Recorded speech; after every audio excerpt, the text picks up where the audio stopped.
The 15th President, James Buchanan, is remembered in our history as one of the worst.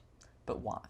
Well, he crumbled under the pressure of making important decisions when many Americans called on him to act and be the leader that he promised to be in 1856. He simply was not that guy.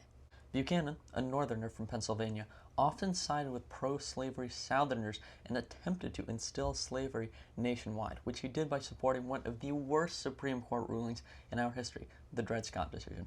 We'll get into all of this stuff later in this video, so be sure to stick around till the very end. And if you have not done so and you've been enjoying my content recently, please consider subscribing to the channel, as it would help us out a lot. And if you've already done so, thank you and welcome back. Now let's jump into it. Before we can criticize Buchanan's presidency, let's name a little bit of good. Not much of it, but let's give Buchanan credit for the annexation of Utah and Nevada territories. The land in the territories serves as an important role in the United States infrastructure and economic development. Roughly 7 million people live in the land that Buchanan was so influential in acquiring. The United States obtained a strong grip on these territories after the Mexican-American War, and Buchanan sent troops to Utah to ensure Mexico could never reclaim the land. Thank you, James. Buchanan was a poor decision-maker as president. He crumbled under the pressure of knowing that every executive decision he made had the potential to divide the nation even further. When many Americans called on him to act, he took no action, no responsibility for his failures. His poor leadership abilities significantly harmed the Union because he was unable to serve as the unifying figure Americans thought they were getting when they voted for him. After Abraham Lincoln was elected in 1860, while Buchanan was still president in that lame duck period, Southern states threatened to secede from the Union. Buchanan did nothing to prevent secession. He basically said that the South can do whatever they want to. This perspective has led to Buchanan being despised by the American people. When Buchanan did act, he usually sided with the South. Buchanan largely supported slavery and interpreted the Constitution as protecting the rights of slave owners to purchase slaves. The Dred Scott decision, officially known as Dred Scott v. Sanford in 1857, was a historically controversial Supreme Court ruling that intensified national tensions over slavery in the United States. Dred Scott was an enslaved African-American man who had lived for a time in free territories with his enslaver, Dr. John Emerson.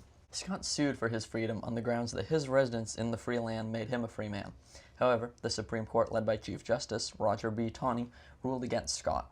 The decision declared that African Americans, whether enslaved or free, were not citizens of the United States, and therefore had no right to sue in a federal court. Furthermore, the court struck down the Missouri Compromise of 1820, arguing that Congress had no authority to prohibit slavery in these territories, essentially making slavery illegal in all U.S.-owned land. Buchanan had just taken office in March of 1857 and played a controversial role in the case. Although presidents are expected to remain separate from judicial decisions, Buchanan privately pressured at least one Northern justice, Robert Grier, to join the Southern majority in the decision. Buchanan hoped a decisive ruling would settle the slavery question and preserve the Union by instilling slavery nationwide. In his inaugural address, delivered just 2 days before the decision was announced, Buchanan hinted that the Supreme Court would soon resolve the slavery issue, revealing his knowledge of the impending ruling. Many in the North saw it as evidence of pro-slavery conspiracy at the highest levels of government, while Southerners viewed it as a validation of their rights. Buchanan's involvement damaged his credibility and worsened the North-South divide. His support of the ruling alienated many Northerners and contributed to the collapse of the Democratic Party's unity. In the following few decades, the country would see two different Democratic parties. The decision also energized the emerging Republican Party, which ultimately the Dred Scott decision is widely regarded as one of, if not the worst Supreme Court decisions in our history, not only for its moral implications, but also for its legal reasoning and political consequences. Buchanan is regarded as the worst president in American history, largely due to that Dred Scott decision and rising tensions over slavery, but Buchanan's predecessor, Franklin Pierce, is widely regarded as the second worst. Click here to learn more.